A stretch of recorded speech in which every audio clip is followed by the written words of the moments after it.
प्रश्नावली 1.3 के question number 1 क्या कह रहा है? त्रिकोणमितीय अनुपातों sin a, sec a और tan a को cot a के पदों में व्यक्त कीजिए।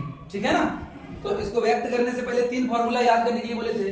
तो पहला फॉर्मूला क्या था? sin square a plus cos square a equal to 1। दूसरा था 1 प्लस cot स्क्वायर a बराबर cosec स्क्वायर a। और तीसरा था 1 प्लस tan स्क्वायर a बराबर sec स्क्वायर a। ये आपको याद होना चाहिए। ठीक है? तो सबसे पहले किसको चेंज करेंगे? sin a को। चलिए सॉल्व करते हैं। और sin a को किसके पद में लाना है? cot के पद में। किसके पद में? cot के पद में। देखते हैं कैसे आता है। तो हमें मालूम है sin a बराबर क्या होता है? 1 बटे याद है sin a का व्युत्क्रम कौन है? cosec। तो 1 बटे cosec होता है। आप कल लिख चुके हैं। तो sin a बराबर 1 बटे cosec। अब देखो sin a बराबर 1 बटे cosec क्या है? cosec a। अब एक काम करते हैं, ध्यान देने वाली बात है। यहां लिखेंगे cosec स्क्वायर a और इसमें रूट चढ़ा देंगे तो वर्ग और वर्गमूल कट जाएंगे। ये बचे। अब देखो sin a बराबर क्या हो जाएगा? 1 और cosec स्क्वायर a बराबर क्या होता है? फॉर्मूला cosec स्क्वायर a बराबर होता है 1 plus cot square root under 1 plus cot square a। ऐसा हो गया, cot के पद में आ गया ना। अगला देखो, अगला क्या है? sec a। क्या है वो? sec a। तो sec a को cot करना है ना। ठीक है, तो sec स्क्वायर a बराबर क्या होता है? 1 प्लस tan स्क्वायर a होता है कि नहीं? sec स्क्वायर a बराबर 1 प्लस tan स्क्वायर a होता है ना। तो एक काम करो, आपको तो sec स्क्वायर a को बदलना नहीं है, आपको sec a को बदलना है। तो sec a बराबर क्या हो जाएगा? Root under 1 plus tan square a होगा ना। इधर वर्ग है, उधर वर्ग चला जाएगा तो वर्गमूल होगा ना। होगा। अब देखो sec a बराबर क्या लिखेंगे? 1 प्लस tan का व्युत्क्रम क्या होता है? cot। तो tan स्क्वायर a को हम क्या लिख सकते हैं? 1 बटे cot स्क्वायर a लिख सकते हैं। और ये हो गया sec a को हम cot के पद में लिख दिए। ये sin a को इसके पद में लिख दिए। और एक पद बचा tan। क्या? tan a को तो ऐसे ही आप जानते हैं कि tan का व्युत्क्रम cot a होता है 1 बटे cot। क्या? tan का 1 बटे cot a होता है। तो ये और ये सारे देखो cot के पद में आ गए ना। क्या बोला था आपको? sin, sec और tan को cot के पदों में रखते हैं।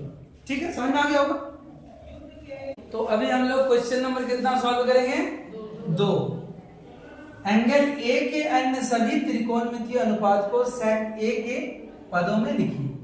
ठीक है, तो एक एक करके करने की कोशिश करते हैं। सबसे पहले है sin A। तो sin A को किसके पद में लिखना है? sec A के पद में। चलिए सॉल्व करते हैं। तो sin को हमको sec में दिखाना है, दिखा देंगे।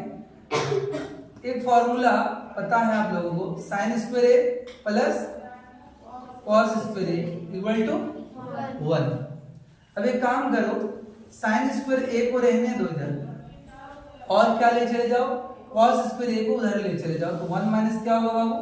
cos स्क्वायर A होगा ना। अब एक काम करो, sin A को रखो, ये वर्ग है उधर चला जाएगा तो क्या होगा?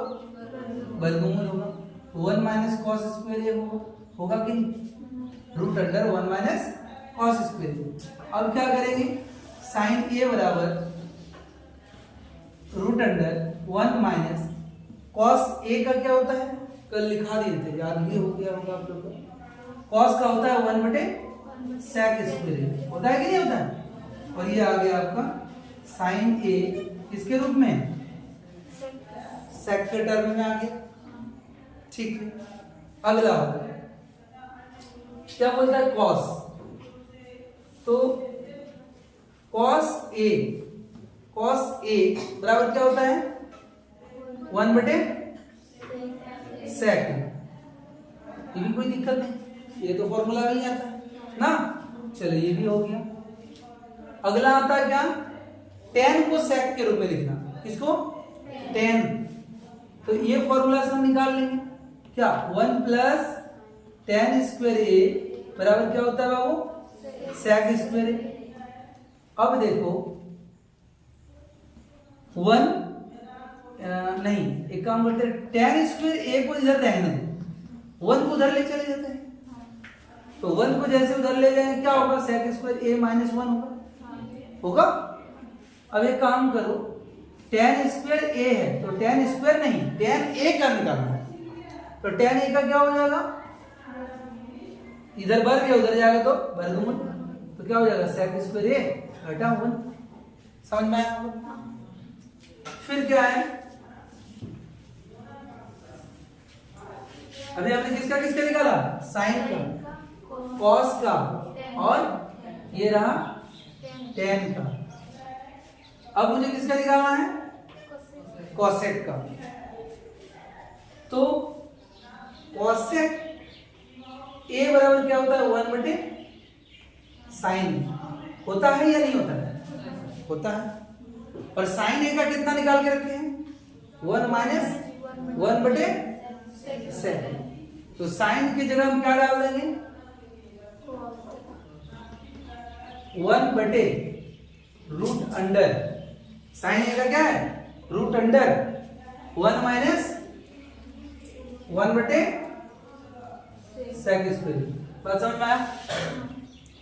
अब क्या है, कोसेक के बाद कौन है, सेक। सेक तो खुद ही है, सेक का ही तो निकाल रहे हो। उसके बाद कौन आता है, कॉट। तो आपको पता होगा कॉट, कॉट का क्या होता है बाबू, कॉट ए का होता है 1 बटे tan a, और 1 tan a का देखो निकाल के रखे हैं, root under sec square a minus 1। यहाँ क्या कर देंगे, root under sec square a minus 1। तो ये आ गया कॉट का ना, और ये आ गया था कोसेक ए का, और ये आ गया था tan ए का, ये कॉस ए का, और ये साइन। कितना को निकला, 1 2 3 4 5, और एक सेक तो खुद है। समझ में आ गया होगा, ठीक है।